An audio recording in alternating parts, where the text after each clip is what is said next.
Since you started securing contracts from the DPWH, since kailan kayo nag-umpisa? 2012?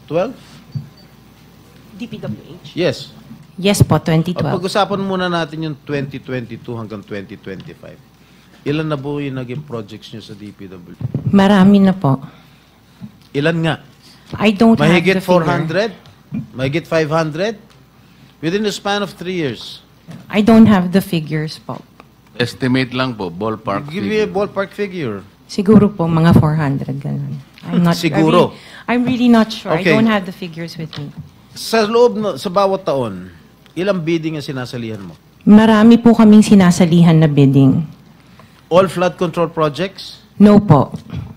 Ano pa yung mga projects? Buildings, kalsada, Nationwide or only in Metro Manila? nationwide po. Nationwide. All right. Pero yung bulk ng mga projects na award sa ng DPWH, mostly sa Metro Manila. Am I correct?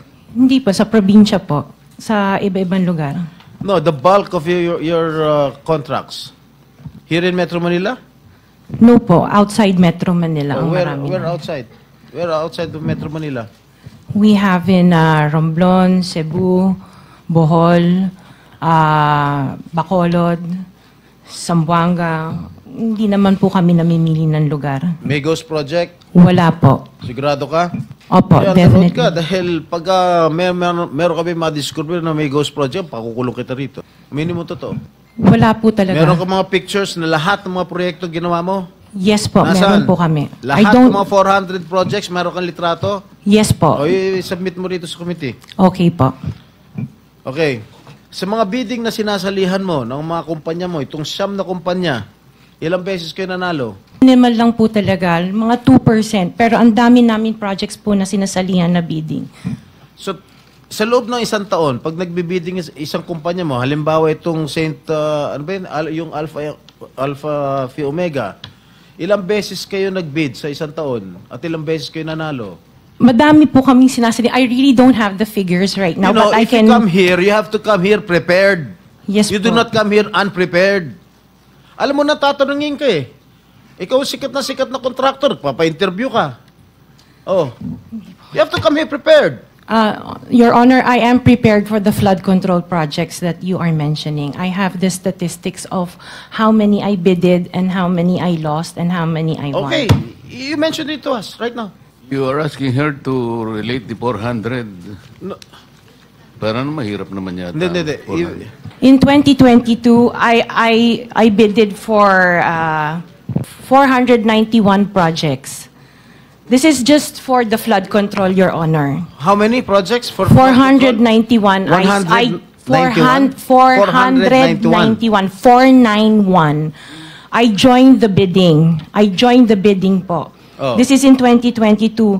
I only got 71 projects from the 491 na sinalinan ko po. 71 only. How many companies? This is just for Alpha and Omega po. What about the other companies? What about the other 8 remaining companies that you own? I don't have the statistics Oh. for that because I was only called as Alpha Wait, and Omega. You admitted earlier when I asked you if you own these 9 companies and you answered in the affirmative.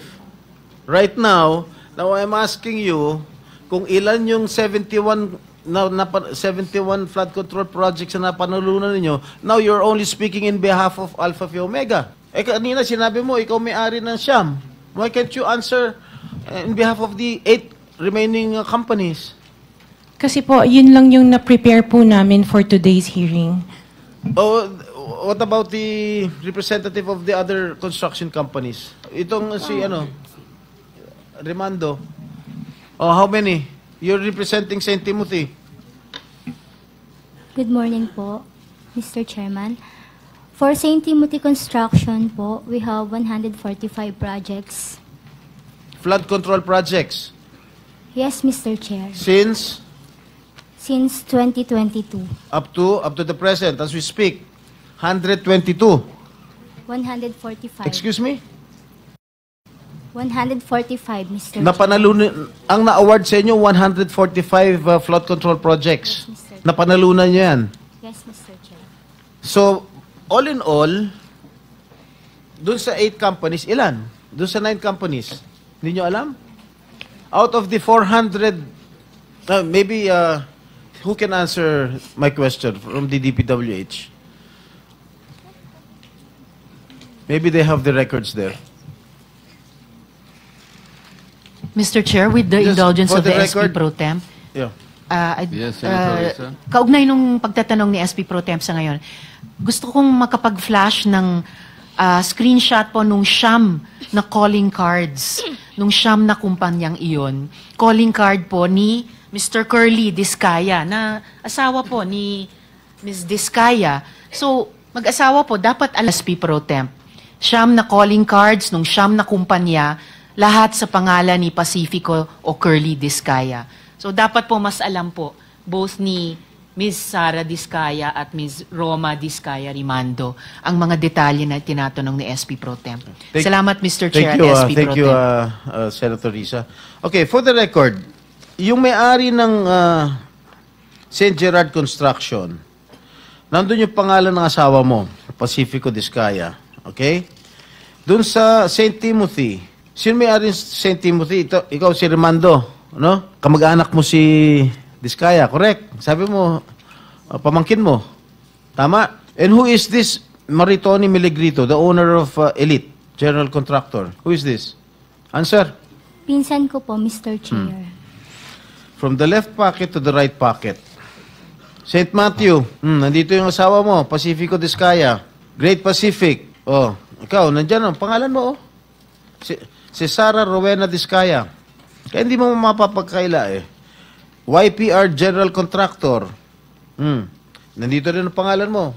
Miss Sara, alam mo, huwag ka magsisinungaling ha. Amethyst Horizon. Sino si Amethyst Horizon? Sino si John Brian Eugenio? Who is he? Sagutin mo, Miss Rimando. I didn't know, Mr. Chair. Madam Sara. He's one of our employees. Oh, dami.